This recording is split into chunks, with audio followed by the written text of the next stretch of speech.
मेहकर तालुक्यातील बेलगाव येथे धार्मिक आणि भक्तिमय वातावरणात भव्य दिव्य श्री रामायण कथा महायज्ञ अखंड हरिनाम सप्ताह तसेच ज्ञानेश्वर पारायण मोठ्या उत्साहात संपन्न झाले। या तपपूर्ती सोहळ्यानिमित्त संपूर्ण गाव भक्तिरसात नाहून निघाले।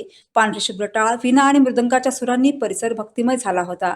यावेळी प्रसिद्ध कथाकार हरिभक्त परायण अनिल महाराज चेके यांनी भागवत ग्रंथाचे महत्त्व सांगताना भागवतामध्ये केवळ कथा नसून प्रत्येक जीवाचा उद्धार कसा होईल याचा मार्ग सांगितला आहे असे प्रतिपादन केले। तसेच भागवत ग्रंथ हा ज्ञानयज्ञ असून त्यातील तत्वज्ञान जीवनात आत्मसात करण्याची गरज असल्याचेही त्यांनी सांगितले। काल्याच्या कीर्तनाने या सप्ताहाची भावपूर्ण सांगता झाली। यानंतर मोठ्या भंडाऱ्याचे आयोजन करण्यात आले होते। या धार्मिक सोहळ्यासाठी बेलगावसह परिसरातील हजारो भाविकांनी उपस्थिती लावली। कॅमेरामॅनसह दीपक देशमुख, महावैस न्यूज, मेहकर।